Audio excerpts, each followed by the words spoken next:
Welcome to the Happy Homeschooler Podcast, a digital support group for everyone interested in a learning lifestyle. I'm your host, Holly. And I'm your co-host, Melody. We want to welcome all of our regular and new listeners to the new look of our podcast. We've rebranded as the Happy Homeschooler Podcast. We're so excited, and we've been getting a lot of new listeners because the public schools are doing the reopening plans right now.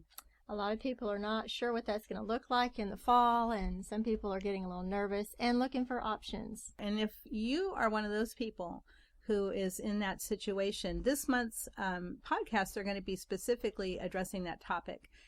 Today we're going to be talking about how you go about homeschooling when you didn't plan to, and how to homeschool for a semester or a year.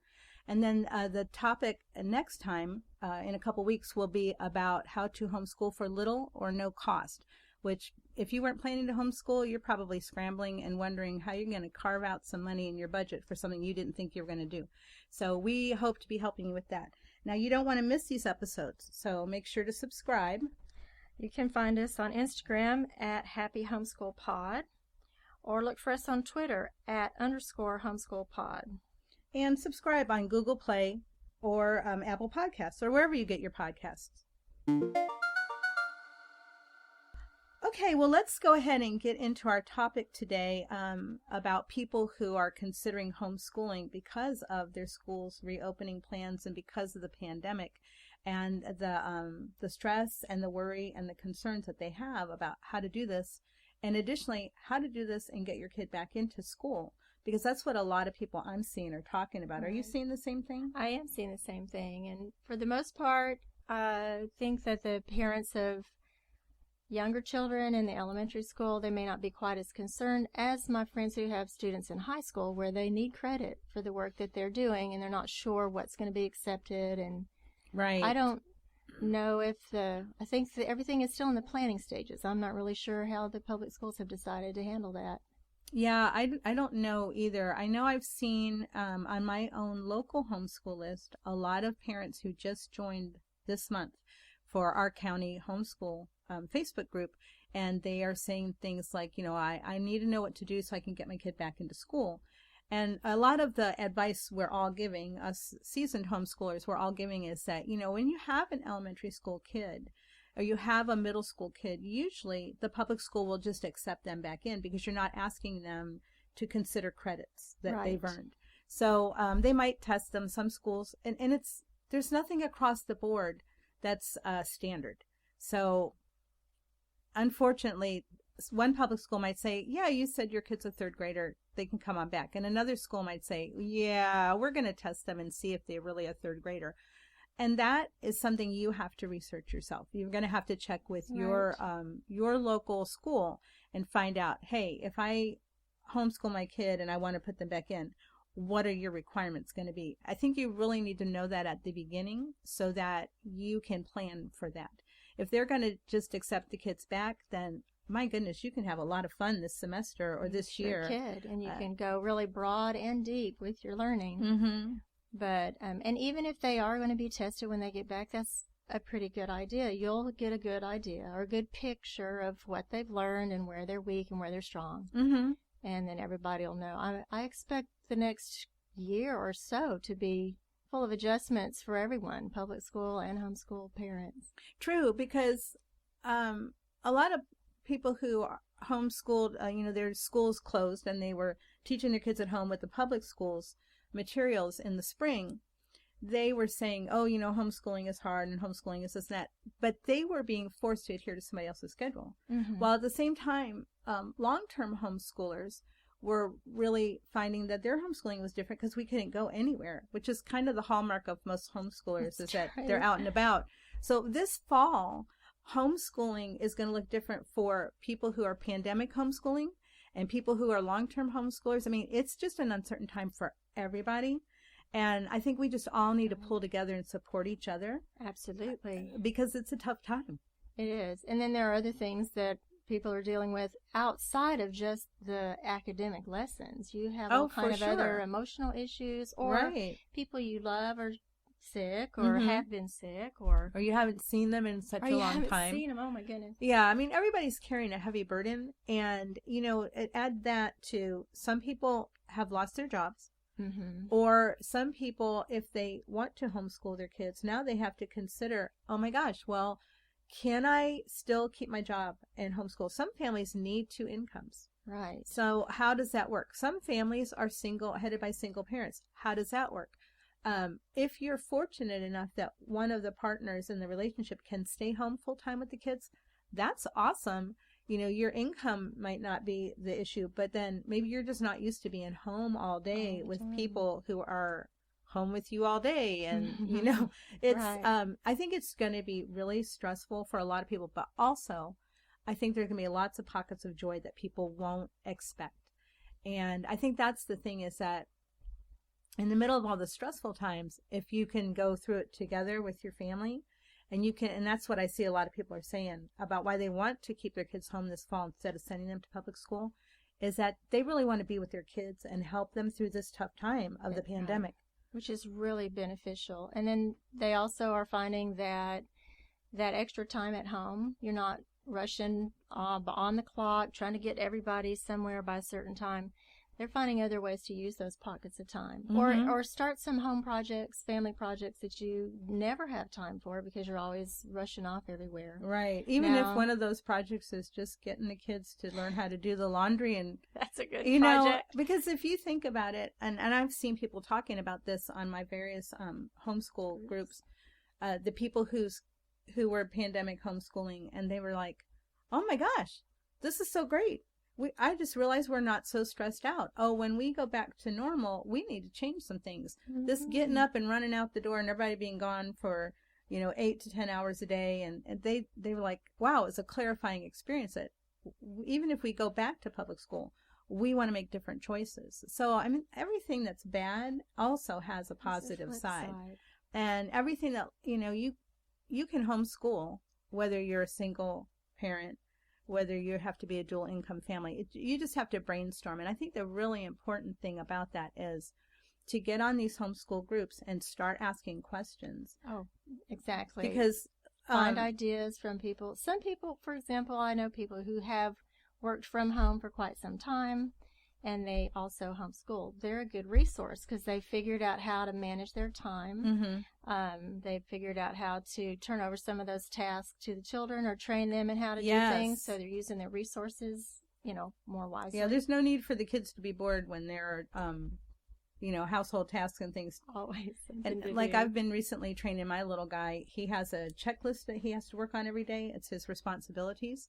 And he's got things like check to see if the bathroom trash can needs emptied, or take the water jugs. We drink bottled water. Take the water jugs out to the trash, unload the dryer. And these are things that I could certainly do myself, but it's not a good use of my time. No. And he's got a lot more free time than I do. And they're necessary things that you're not just finding busy work. They're actually things that someone needs to do. Exactly. And he can be he can contribute to the running of the household. Yeah, and it's just a good plan. So if you're the person who's looking at your schools reopening and you're frankly horrified that your kids might have to sit basically in a cubicle pretty much the whole day, and they're not going to get to move around, and now you're saying, oh my goodness, I think I'm going to do this myself, or you did it in the spring with the school's resources, and you think, I could do that. I had a trial by fire, and I could do that.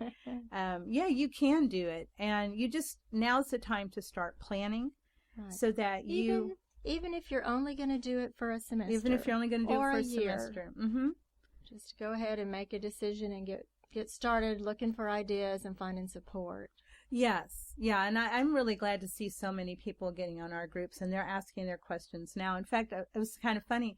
So a friend of mine from my church, she was recommending a curriculum to somebody on our county homeschool group. And I said, oh, I didn't know you were homeschooling. And she said, oh, I wasn't planning on it. But then the pandemic came. And I said, oh, that's awesome. And she'd already researched curriculum, and she'd already made a plan for some things that she was going to do. So she's already in there helping other people. And that's what I love. I love that. Well, and then too, like if you hadn't looked into homeschooling before, you might not be aware of all the used curriculum groups that are out there, and there are many ways to find something that will work well for you. And if you're not sure this is going to be a new long-term plan, maybe you don't want to use a large portion of your budget for materials, That's a good option, place to find. Right. They use curriculum. Buy or borrow. People will let you borrow materials. Mm-hmm. And next time when we're talking about no-cost and low-cost ways to do this, we'll cover all kind of Oh, yeah. ways That's to one of my favorite topics, actually, is homeschooling on a shoestring. Okay, so we've talked a little bit about reasons why somebody might be looking at homeschooling. Holly, what would you tell someone if they came to you wanting to know, what do I do? What are my steps? How do I start this? Right. Yeah. It's like jumping off a cliff. Geronimo. Right. So, what I would say is, regardless of the age or grade of your student, is you need to know what your state requirements are for homeschooling. Every state is different, and that's really daunting.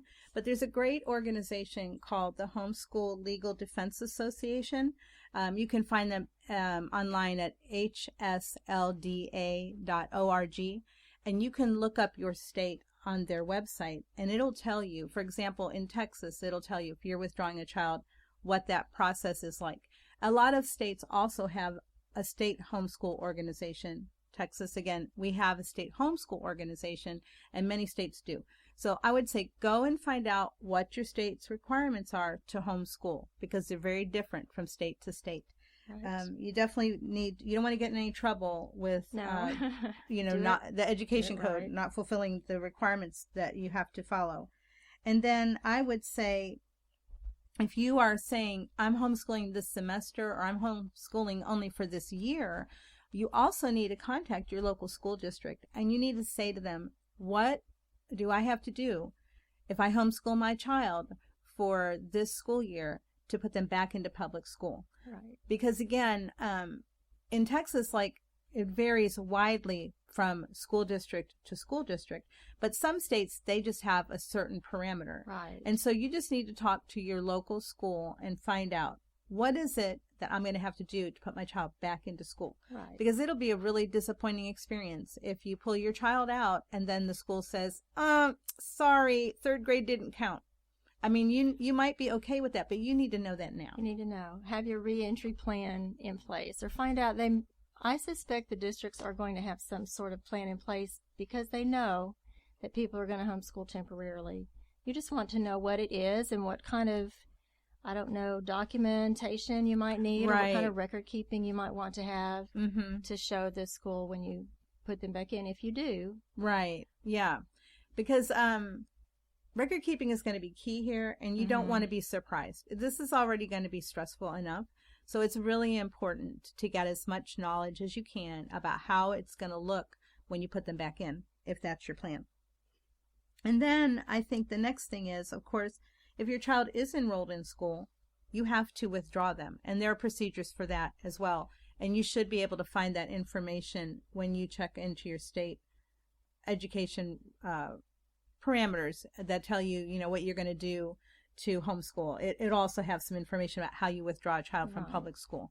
And your local homeschool organizations can help you with withdrawing your That is student. true, yes. And that's the next really valuable resource, is to get plugged in to the local homeschoolers in your area, because they will tell you everything, and they're honest to a fault. That's They will tell you they will tell you everything. They'll tell you about their experience at a school when they tried to put their kid back in. And a lot of homeschoolers, they have put their kids into public school for a time and then taken them back out. I mean, they're not everybody homeschools for a long period of time. So they're going to be your next best resource, and they will not mince words. You're not going to have to wonder what they're saying. They'll tell you honestly, because they do want to be helpful. I don't know anybody who's homeschooled that isn't really willing to help another person on that path. Oh, right. The people in the trenches know what makes it hard and what makes it more pleasant, and they would like you to have a good experience. And so they'll be a good help. And then they often have groups. If nobody's going to be meeting socially in the same way that we are used to. Right. So most of those groups have online ways to connect, and you can share all kinds of information on those. Yeah. I think, I haven't seen many homeschoolers have any kind of Zoom groups, but I bet you we will this fall. I think so. Because I know that my son, I recently put Messenger, Kids Messenger.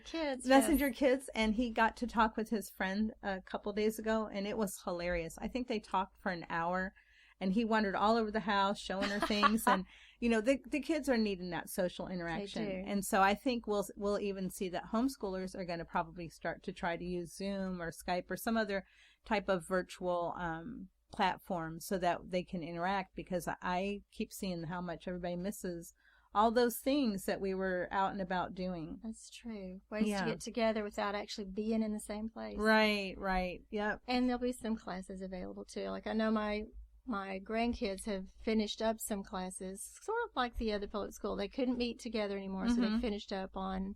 Oh, their co-op did it online?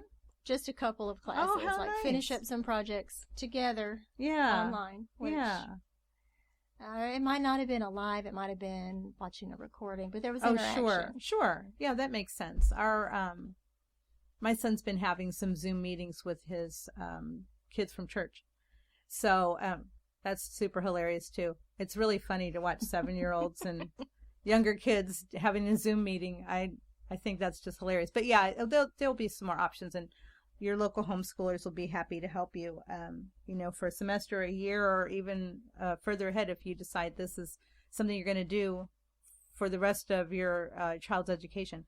So, yeah, those I think are the top items I would. Do you have anything you want to add to that? No, I was just going to say, so check in with hslda.org and your state organizations to find out how to do it right, and connect with your local homeschoolers and withdraw your children properly. Right. And that's for anybody, kindergarten to 11th grade. You're going to do the same thing. So we're going to take a short break to hear a word from our sponsor. When we return, we'll talk about making time for homeschooling and finding the right materials. Our podcast today is brought to you by Transcript Maker. It's an online service that allows you to create professional high school transcripts in the comfort of your own home.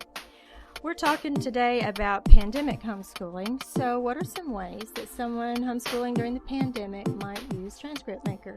Well, first of all, they've probably played around with an Excel spreadsheet, and they've already discovered that stinks. It's time-consuming and frustrating. So the great thing is that Transcript Maker takes care of all of that for you. It has a place for you to put your child's courses that they've taken and their grades. And, of course, for high school, it's going to calculate grade point averages and things like that. But you can still use it even to keep track of things for younger grade students. And it's very adaptable and customizable. So that's the great thing about Transcript Maker is it can be used for people even who aren't homeschooling high schoolers. Right. So one less thing to have to mess with. And even though it was designed for high schoolers, useful for whatever grade you're teaching. Yes, it is. Get your 14-day free trial at www.transcriptmaker.com. Transcript Maker, simply better transcripts. All right, so we've talked about some of the step-by-step things you want to do to just get started with homeschooling, but now let's talk about what you're going to do it. The nitty-gritty details. The nitty-gritty details, yes, ma'am.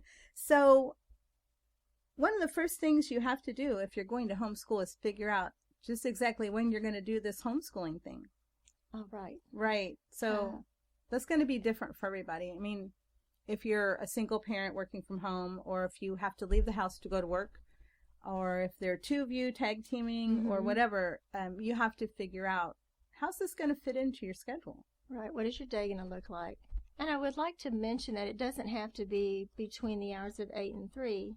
You can spread that around throughout the day, fit those lessons in wherever you have those moments of time. You have to have a plan, but you're not limited to traditional school hours. Right. Yeah.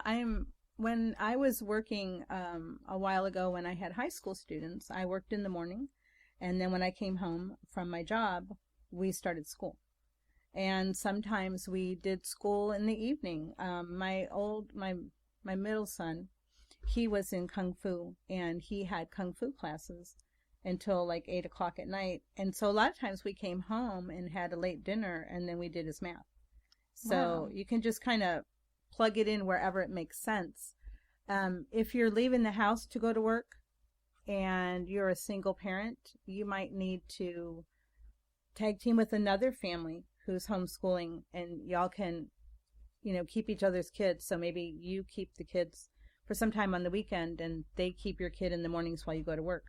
But you really do have to get a good plan based on the times you have available. So I know when I was working outside of the home, I would sit down with my calendar and I would write down on it all the non-negotiables. So my work hours, any clubs or things my kids were involved in that had regular meetings, I would put those down. And then, what time did we like to eat? What time did people go to bed? All that stuff. And then I could see really clearly where my openings were for fitting in school. What did you do? How did you plan out a day for your family? Well, we figured out what the anchors were. For us, the meal times. Those were kind of the anchors of the day. Breakfast was usually at the same time every day. Usually we ate lunch at, noon, and then dinner when Dad was coming home. So we figured out, similar to what you said, non-negotiables. But we designed our day, I think, around the meal times because those were natural stopping points in the day.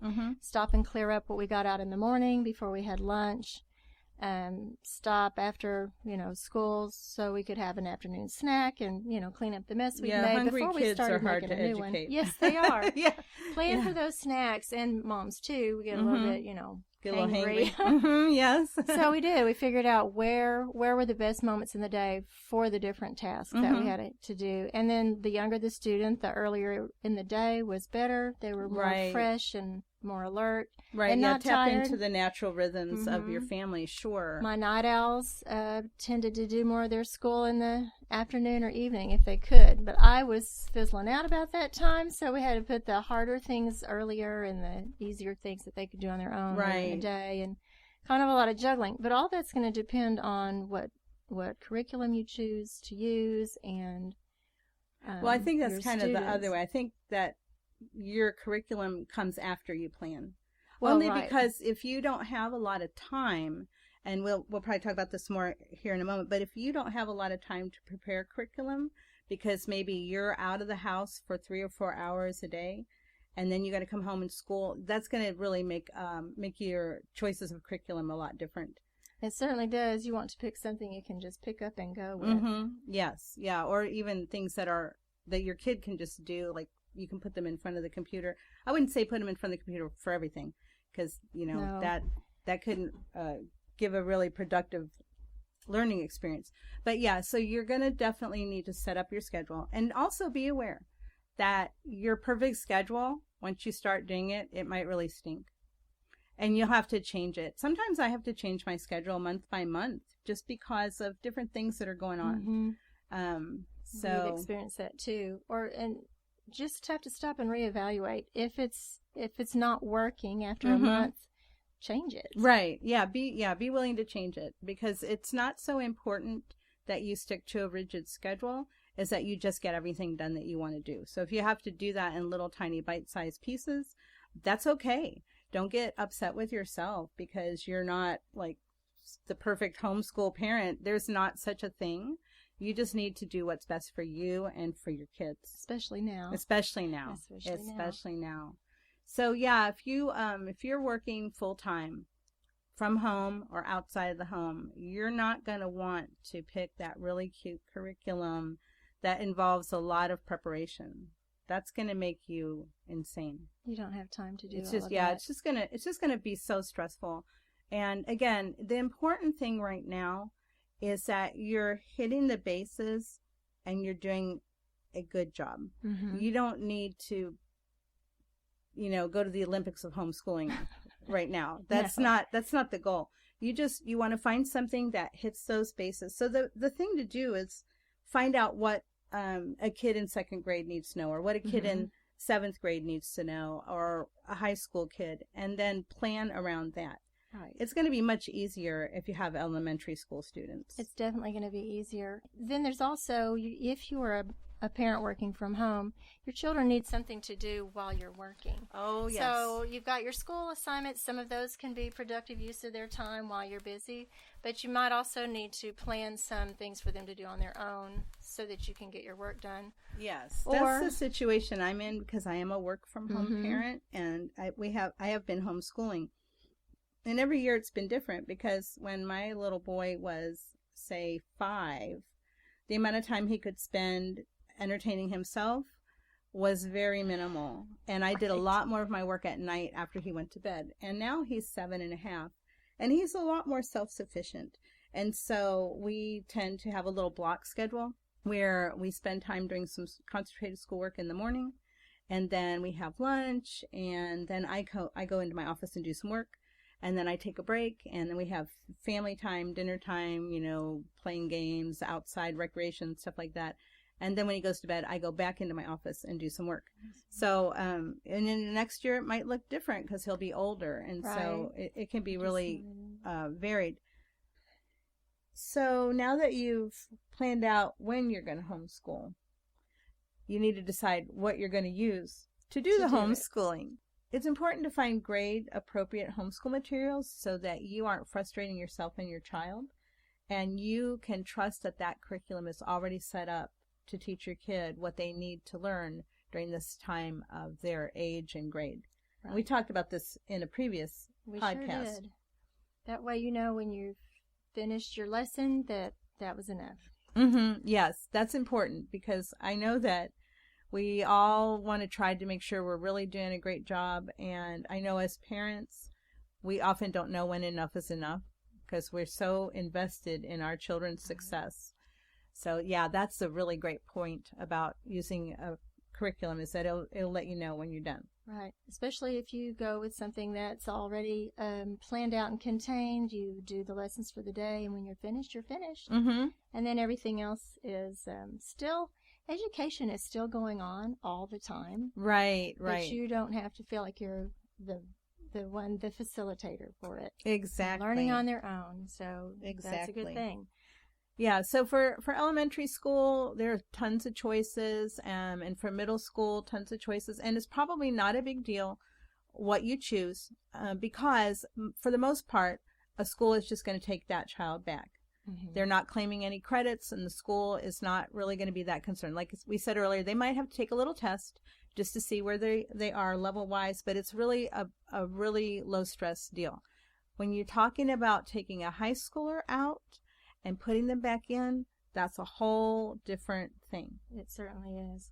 You have a different set of considerations. If you are if you are pretty sure you're going to be putting them back in, you need to have something that the state will recognize so that they don't lose the credits or the credits for the work that they did while they were at home. Right. And I know people who have put their children in after they've been in high school, say as a 10th grader or a junior, and that they've had the frustrating experience of the school not accepting any of the work the child did as a homeschooler, and that child either had a test for credit or they had to actually start over in the 9th grade year, which is very discouraging for that student. So you want to look online for accredited high school curriculum, and there are lots and lots of choices, and at all different price points. It's like K-12 and Connections Academy, and I think those are fairly inexpensive because I think they are sponsored by your state. They're part of the state state education, public schools. But there are other options. But it's just really important that if you're going to put them back in, you have to be able to document their credits, and it has to be accredited. There's no public school that's going to accept your homeschool credits across the board. Some might, but it's really a hard sell for those schools to accept. Or they might accept some credits, but not others. And sometimes that depends on your record keeping, and if you can show the materials that you used and have good records. And sometimes you just have to take a portfolio in. That varies by state, and it varies by school district. That's true. So that goes back to what we said in the beginning. Find out what they're going to provide or require. Yes, that's definitely key, because it's frustrating and stressful as changing course of action, like many of you are doing right now. You were thinking, okay, we're going to go to school, but no, we're not. It's even more frustrating if everything you do during this time, this one semester or this 1 year, isn't even accepted. I mean, your child will still have learned, so it's not for nothing. Right. But if you're trying to get them back into school, and then the school isn't going to work with you on that, that's a very frustrating and discouraging experience, and we don't want you to have to go through that unnecessarily. At this time in our podcast, we like to answer questions from our listeners. And Diana has written in saying, I feel like I've made a good decision to homeschool my children this fall, but my family is questioning me. how can I reassure them?